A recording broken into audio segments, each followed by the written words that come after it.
Hello friends, आज हम लोग बेसिकली सब्जेक्ट पे आते हैं और सब्जेक्ट को देखा जाए आज से ही स्टार्ट करते हैं। पहली वीडियो में हमने आपको नोटिफिकेशन दे दिया था कि कौन कौन सी बुकें चलनी है, कौन कौन से ईयर के लिए, कौन कौन से सेमेस्टर के लिए। आज हम लोग स्पेशली बुक पे आते हैं। आज हम लोग स्टार्ट करेंगे मैकेनिकल के लिए मैकेनिक्स ऑफ सॉलिड की बुक, जिसको शॉर्ट फॉर्म में एमओएस के नाम से जाना जाता है और इसको हिंदी में ठोस यांत्रिकी के नाम से जाना जाता है। जो मैकेनिक्स ऑफ सॉलिड होती है, अगर आप इसको ठीक तरीके से पढ़ते हैं तो आप फाइनल ईयर में पहले सेमेस्टर मतलब 5th सेमेस्टर में आपको इसी बुक से रिलेटिव एक बुक पढ़ने को मिलती है, मशीन डिजाइन। मशीन डिजाइन अगर आपको ठीक से पढ़ना है तो मैकेनिक्स ऑफ सॉलिड को ठीक तरीके से पढ़ना बहुत ही जरूरी हो जाता है, क्योंकि इसी पर बेस्ड होता है। तो हम लोग इस सेमेस्टर में मैकेनिक्स ऑफ सॉलिड को ठीक तरीके से पढ़ेंगे। मैकेनिक्स ऑफ सॉलिड जो है, इसको पढ़ने से पहले हम लोगों ने फर्स्ट ईयर या सेकंड सेमेस्टर में एक बुक पढ़ी होगी मैकेनिक्स हम लोगों ने पढ़ा होगा, जो आपकी किताब रही होगी अप्लाइड मैकेनिक्स, अनुप्रयुक्त यांत्रिकी। अनुप्रयुक्त यांत्रिकी में आपने पढ़ा होगा कि एक विज्ञान की शाखा होती है जिसमें कि पदार्थों पर लगने वाले जो बल होते हैं, उन बल का प्रभाव और उनका व्यवहार का जो विश्लेषण, जो अध्ययन किया जाता है, वो हमारी मैकेनिक्स कहलाती है। लेकिन हम लोगों को यहाँ पे जो पढ़ना है वो पढ़ना है मैकेनिक्स ऑफ सॉलिड। मैकेनिक्स में जो बात थी कि पदार्थों पर लगने वाले बल, तो चूंकि पदार्थ जो होते हैं हमारे, पदार्थ की 3 अवस्थाएं होती हैं। एक होता है ठोस, एक होता है द्रव और एक होता है गैस। हालांकि मैकेनिक्स में आपको जो पढ़ने को मिला होगा वो पदार्थ में केवल सॉलिड, केवल ठोस अवस्था या ठोस मैटर को ही पढ़ने को मिला होगा। लेकिन जब आप आगे जाओगे तो आपको द्रव और गैसों के बारे में भी पढ़ना होता है मैकेनिक्स के अंतर्गत। फ्लूइड मैकेनिक्स जिसको कहते हैं, उसमें आप द्रव और गैस दोनों को पढ़ते हैं। तो मैकेनिक्स में आपने पढ़ा होगा कि जब ये विज्ञान की एक शाखा होती है जिसमें पदार्थों पर लगने वाले बल, एक्सटर्नल जो फोर्स होते हैं, जो बल लगते हैं, तो उसके बाद पदार्थ का व्यवहार क्या होता है और इस बल का जो प्रभाव है वो प्रभाव क्या होता है, इनका जो एनालिसिस करते हैं, इनका जो विश्लेषण करते हैं, वो हमारी मैकेनिक्स होती है। आपने पढ़ चुका है। लेकिन हम लोगों को अब जो पढ़ना है वो मैकेनिक्स ऑफ सॉलिड। तो मैकेनिक्स ऑफ सॉलिड को हमको जानना बहुत जरूरी है कि मैकेनिक्स ऑफ सॉलिड होती क्या है। मैकेनिक्स ऑफ सॉलिड जो होता है, मैकेनिक्स के अंतर्गत वह पदार्थ की तीनों अवस्थाओं पे अध्ययन किया जाता है। लेकिन मैकेनिक्स ऑफ सॉलिड में ओनली वन, केवल ठोसों पर अध्ययन किया जाता है। ठोस होते क्या है? ठोस का मतलब जिसमें 3 डायमेंशन, जिसमें तीनों माप हो, उसको हम लोग ठोस मानते हैं। तो इसका मतलब ये है कि जो मैकेनिक्स ऑफ सॉलिड है, मैकेनिक्स हम तीनों अवस्थाओं पे अध्ययन कर सकते हैं। हालांकि आपको पढ़ने को मिला नहीं होगा, केवल सॉलिड मिला होगा, लेकिन तीनों पे स्टडी की जाती है। वो स्टडी मैकेनिक्स के अंतर्गत आती है। लेकिन जो एमओएस होता है, मैकेनिक्स ऑफ सॉलिड होता है, वो इसमें स्पेशली केवल हम लोग सॉलिड पे बात करते हैं। तो मैकेनिक्स ऑफ सॉलिड में ठोसों पर लगने वाले बल और उनका जो प्रभाव है, उनका जो व्यवहार है, उसका जो एनालिसिस हम लोग करते हैं, वो टोटल का टोटल किसके अंतर्गत पढ़ा जाता है? मैकेनिक्स ऑफ सॉलिड, जिसको हम लोग शॉर्ट फॉर्म में क्या बोलते हैं? एमओएस बोलते हैं। अब इसके आगे बात करते हैं कि मैकेनिक्स ऑफ सॉलिड में हम लोगों को, आज पहली वीडियो है तो सबसे पहले आपको ये बताया जाना बहुत जरूरी है कि मैकेनिक्स ऑफ सॉलिड में कौन कौन से चैप्टर हैं, क्या क्या पढ़ना है, ये सारी डिटेल हम आपको पहली वीडियो में दे रहे हैं। मैकेनिक्स ऑफ सॉलिड में पहला चैप्टर आपको पढ़ना है इंट्रोडक्शन टू मटेरियल प्रॉपर्टीज, मतलब पदार्थों के यांत्रिक गुणों के बारे में पहले चैप्टर में हम लोग पढ़ेंगे। अभी 10 ऐसे ही बता देते हैं, फिर उसके बाद बाई चैप्टर हम लोग चलेंगे, एक एक टॉपिक चलेंगे, एक एक न्यूमेरिकल सॉल्व करेंगे, एक एक चीजें हम लोग देखेंगे।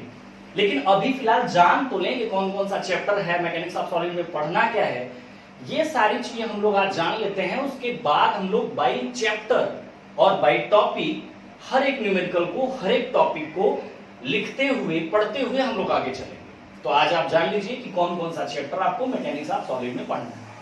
पहला चैप्टर है इंट्रोडक्शन टू मटेरियल प्रॉपर्टीज, पदार्थों के यांत्रिक गुण। मतलब ये है कि पहले चैप्टर में आपको मटेरियल की प्रॉपर्टी को जानना बहुत जरूरी होगा। अब हर एक मटेरियल है, उनकी क्या प्रॉपर्टी है, वो सारा डिटेल आपको दिया जाएगा। दूसरे चैप्टर में आपको पढ़ना है स्ट्रेसेस एंड स्ट्रेन, प्रतिबल और विकृति। स्ट्रेस को बोलते हैं प्रतिबल, स्ट्रेन को बोला जाता है विकृति। तो इस वाले चैप्टर में हम लोग स्पेशली प्रतिबल और विकृति को पढ़ेंगे। तीसरा चैप्टर आपका shear force and bending moment, कर्तन बल एवं नमन आघूर्ण। कर्तन बल एवं नमन आघूर्ण। कर्तन बल आपने बल पढ़ा होगा, बहुत तरह का बल पढ़ा होगा, संपीड़न बल, compressive force, tensile force, direct force, बहुत सारे फोर्स आपने पढ़ा है। तो बहुत सारे फोर्स पढ़ने का मतलब ये है कि आपको शियर फोर्स और बेंडिंग मोमेंट ये हम लोग बीमो के लिए पढ़ेंगे। ये चैप्टर आएगा तो आपको पूरा का पूरा मिल जाएगा। अगला चैप्टर है हमारा थियरी ऑफ सिंपल बेंडिंग, सरल नमन का सिद्धांत। सिंपल बेंडिंग, बेंडिंग भी कई तरह की होती है, जैसे ये केवल बेंडिंग है तो इसमें भी कई तरह के बेंडिंग आएंगे, उसमें की स्पेशली हम लोग को पढ़ना है सिंपल बेंडिंग, सरल नमन। सरल नमन का सिद्धांत। पांचवा चैप्टर हम लोग पढ़ेंगे स्ट्रेन एनर्जी। स्ट्रेन का मतलब हमने अभी बताया यहाँ पे, प्रतिबल स्ट्रेस, स्ट्रेन का मतलब विकृति, तो स्ट्रेन एनर्जी का मतलब विकृति ऊर्जा। अगला लेसन है हमारा टॉर्सन, जिसको हम लोग कहते हैं मरोड़, ऐंठन। उसके बाद हम लोग पढ़ेंगे slope and deflection of beam, मतलब धरनों में जो ढलान और उसका विक्षेप होगा उसके बारे में हम लोग स्लोप एंड डिफ्लेक्शन में पढ़ेंगे। अगला चैप्टर हम लोग पढ़ेंगे कॉलम एंड स्ट्रट, मतलब कॉलम और स्ट्रट के बारे में हम लोग 8वां लेसन में पढ़ेंगे कि कॉलम क्या होते हैं, कॉलम कितने प्रकार के होते हैं, उसके साथ ही साथ स्ट्रट कैसे होते हैं, स्ट्रट में कौन कौन से मेंबर लगे होते हैं, ये सारी चीजें हम लोग इस लेसन में पढ़ेंगे। उसके बाद पढ़ेंगे thin cylinder and spherical shell, मतलब गोली खोल के बारे में और पतले बेलनाकार खोल के बारे में हम लोग लास्ट चैप्टर में पढ़ेंगे। तो हमारे पास 9 चैप्टर हैं। 9 चैप्टर में बड़े भी चैप्टर हैं, छोटे भी चैप्टर हैं, लेकिन अब हम आपको 22 चैप्टर पढ़ाएंगे। तो पहले चैप्टर पे आते हैं, ये आपको किताब में भी मिल जाएगा, ऐसे भी आप जानते हैं, लेकिन हम स्टार्ट से काम कर रहे हैं इसलिए आपको सारा डिटेल देते चलना है। तो ठीक है, अब पहले चैप्टर पे आते हैं। हाँ, तो चलिए अब हम लोग पहले चैप्टर पे चलते हैं। पहला चैप्टर हम लोग का है इंट्रोडक्शन टू मटेरियल प्रॉपर्टीज। मॉस का ये पहला चैप्टर है, यहां से हम लोग इसको पढ़ना शुरू करेंगे। वैसे भी अभी तो हमको नहीं लगता कि माइंड सेट करके बैठे हैं आज पहले क्लास में, लेकिन फिर भी करना पड़ेगा।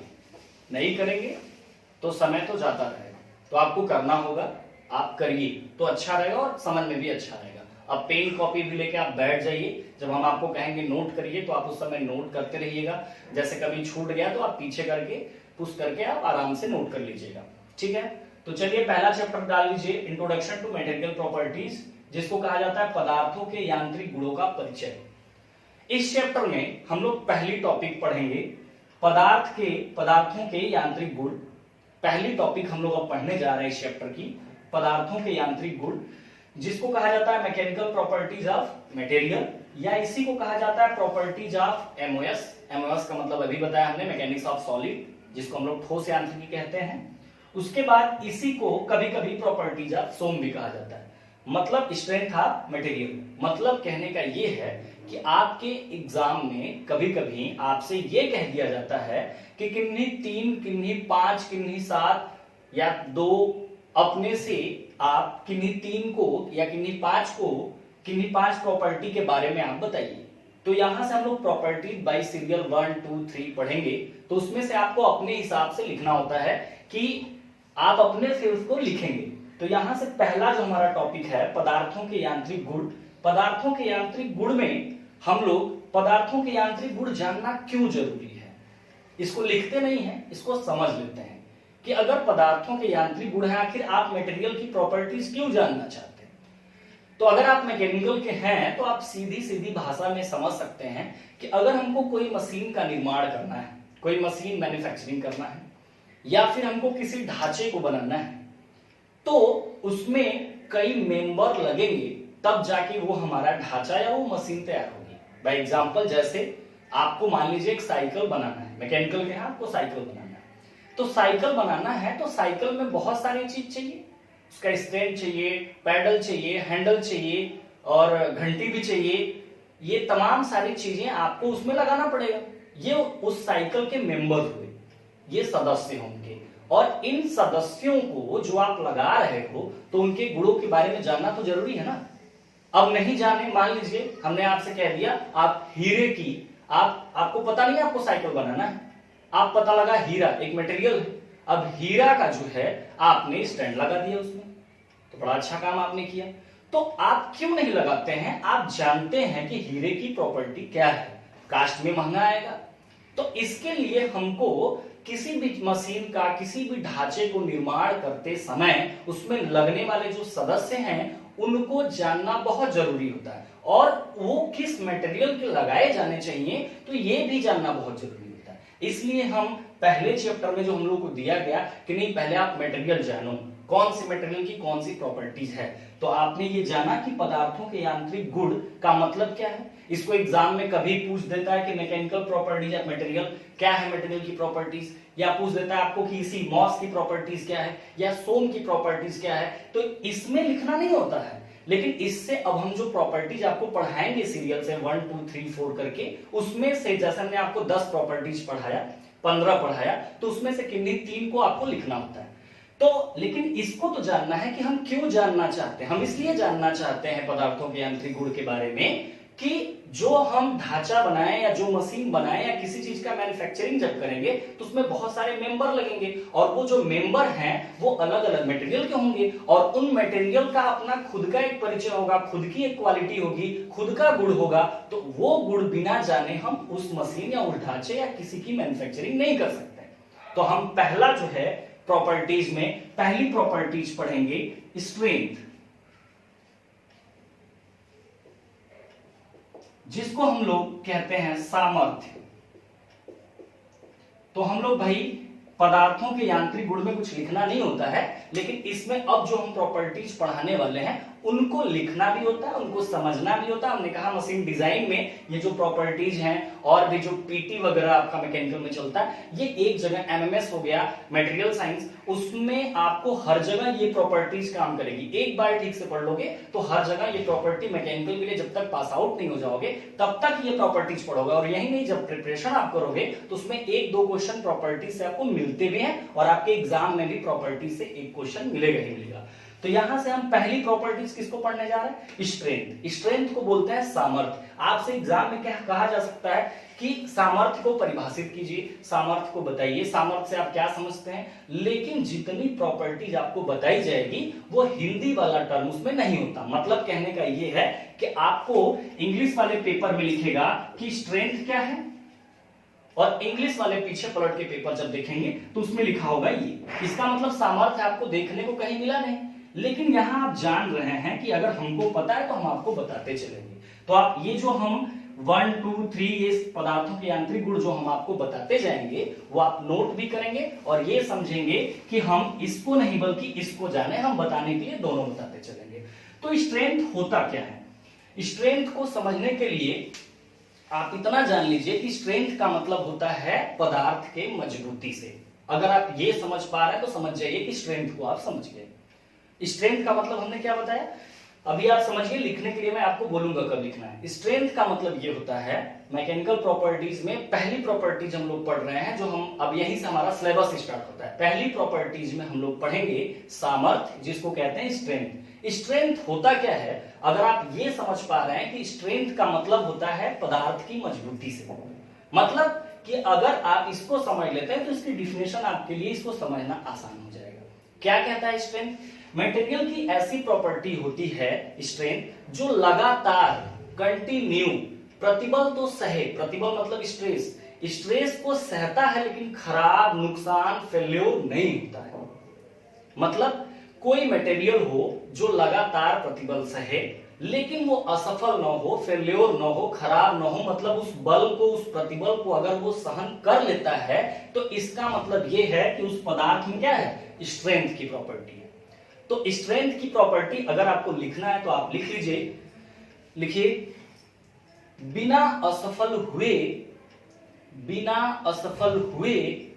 लगातार, बिना असफल हुए लगातार प्रतिबल सहने के गुण को, बिना असफल हुए लगातार प्रतिबल सहने के गुण को सामर्थ्य कहते हैं, मतलब स्ट्रेंथ कहते हैं। तो स्ट्रेंथ को आप समझ पाए, उसकी मजबूती से है, मतलब फोर्स या स्ट्रेस उस पे आ रहा है लेकिन उसको वो क्या कर रहा है? सहन कर रहा है। अगर ऐसा कर रहा है तो निश्चित तौर पर उसमें क्या है? स्ट्रेंथ है। अब स्ट्रेंथ को थोड़ा और लेवल बढ़ा के देखें कि स्ट्रेंथ में और क्या जान सकते हैं। स्ट्रेंथ को उसकी जो अंतिम माप होती है वो उसके प्रतिबल, अंतिम प्रतिबल से मापा जाता है। मतलब अगर आपको सामर्थ्य को मेजरमेंट करना है, सामर्थ्य को मापना है, स्ट्रेंथ को मापना है, तो वह प्रतिबल, अंतिम प्रतिबल की माप ही उसके सामर्थ्य को बताती है।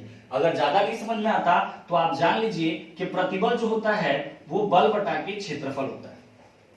प्रतिबल जो होता है वो क्या होता है? बल बटा के क्षेत्रफल होता है। अतः जो स्ट्रेंथ होती है वो बल और क्षेत्रफल पर निर्भर होती है। मतलब बल और क्षेत्रफल पर ही निर्भर होती है। कौन? स्ट्रेंथ होती है। बात समझ में आई? बात समझ में आ रही है? तो इतना आपको आज पहली प्रॉपर्टीज हमने, इसके बाद हम लोग आगे जब भी मिलेंगे तो स्ट्रेंथ आपको समझा दिया गया है कि स्ट्रेंथ को, स्ट्रेंथ का मतलब मजबूती से है, मतलब लगातार प्रतिबल सहने के गुण को, मतलब बिना असफल हुए, खराब नहीं होता, तो इस गुण को हम लोग क्या कहते हैं? स्ट्रेंथ कहते हैं। स्ट्रेंथ की जो माप होती है उसके अंतिम प्रतिबल से मापी जाती है। और प्रतिबल बराबर क्या होता है? बल बटा के क्षेत्रफल। मतलब ये है कि स्ट्रेंथ को अगर मापना है तो स्ट्रेंथ किस पे डिपेंड करती है? बल और उसके क्षेत्रफल पे। तो हम जब भी अब आगे मिलेंगे अगली प्रॉपर्टी से मिलेंगे। आज के लिए बस इतना।